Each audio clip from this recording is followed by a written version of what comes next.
je devais me présenter en 3 mots, je dirais résilience, détermination et voyage. Pourquoi ces 3 mots? Résilience parce que mon parcours a été marqué par des hauts et des bas et c'est à travers ces obstacles, ces challenges et ces épreuves que j'ai réussi à construire la vie que je mène actuellement. Donc c'est pour ça que je parle de résilience. Détermination, parce que comme je l'ai dit précédemment, j'ai eu pas mal de challenges et j'aurais eu 10 000 fois l'occasion, en fait j'ai eu 10 000 fois l'occasion d'abandonner, mais malgré ça j'ai toujours trouvé une source de motivation pour accomplir mes objectifs à force de travail, d'acharnement et de discipline. Et enfin le voyage, parce que j'ai eu la chance de beaucoup me déplacer ces dernières années, que ce soit pour les études, pour le sport, etc. Et que c'est une dynamique, le mouvement qui me façonne et qui continue de me façonner jusqu'à présent. Donc pourquoi la boxe? La boxe est arrivée dans ma vie par hasard. C'est comme le coup de foudre qu'on rencontre au coin de la rue. De base, moi j'étais une grande fan de catch à l'âge de 13-14 ans. Et dans le magazine de ma ville, il y avait une annonce qui disait qu'un club de catch va ouvrir.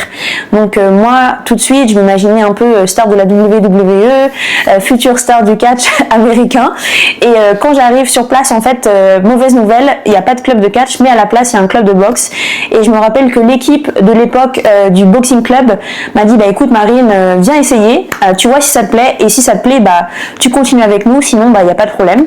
Donc j'y suis allée, j'ai fait une session et ça a été comme un coup de foudre, j'ai apprécié direct et à partir de là je n'ai jamais arrêté. Donc c'était maintenant il y a plus de 10 ans. La plupart des gens me connaissent en tant que Marine la boxeuse, mais je pense être, et je suis même plus que ça. Comme je le disais un peu dans ma présentation, j'ai d'autres activités, mais aussi j'ai fait d'autres choses que la boxe. J'ai eu la chance de pouvoir étudier l'ingénierie financière et la finance de marché.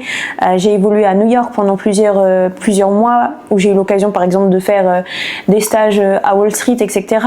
J'ai pu boxer aux États-Unis, j'ai pu boxer aussi en Asie, où j'ai fait des stages en microfinance. Donc j'ai toujours été quelqu'un qui a mené un double projet, que ce soit académique ou professionnel, et en parallèle sportif. Mais en dehors de choses liées au monde pro, je dirais que je suis quelqu'un d'assez créatif, je suis une grande rêveuse, et ça c'est quelque chose que les gens ne voient pas beaucoup, mais c'est aussi ma force parce que c'est grâce à ce rêve que j'en suis là aujourd'hui, et cette capacité à imaginer des choses plus ou moins farfelues. Donc comme mon nom l'indique, Marine Fatoumata Colette Camara, je suis une enfant issue de la double culture. Donc j'ai la famille de mon père qui est malienne et la famille de ma mère qui est française.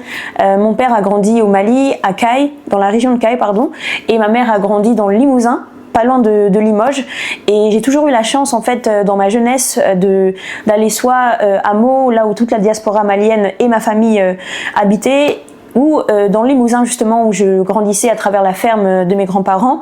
Donc je pense que j'ai grandi dans un environnement marqué par la richesse culturelle, la chance d'explorer des choses que j'aurais pas pu explorer si j'étais restée dans le 94 au quartier, même si ça reste très cliché de dire ça. Donc j'ai toujours grandi dans un environnement où on m'a donné accès à plein de choses, et ça c'est une force que j'ai aujourd'hui, et c'est ce qui me permet, je dirais, de m'adapter.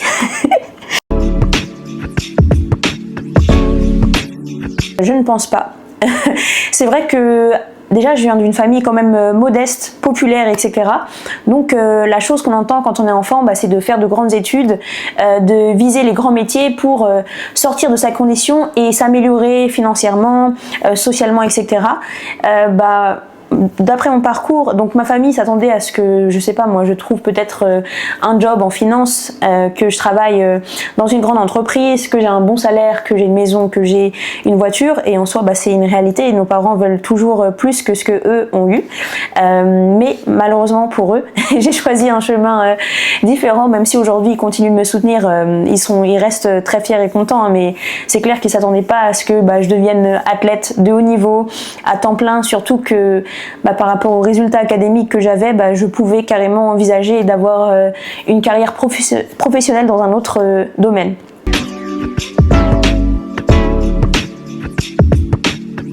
Donc là, on est à 1 an des Jeux Olympiques de Paris qui viennent de se terminer, là où j'ai pu participer et devenir du coup la première boxeuse malienne à se qualifier aux Jeux Olympiques en boxe anglaise.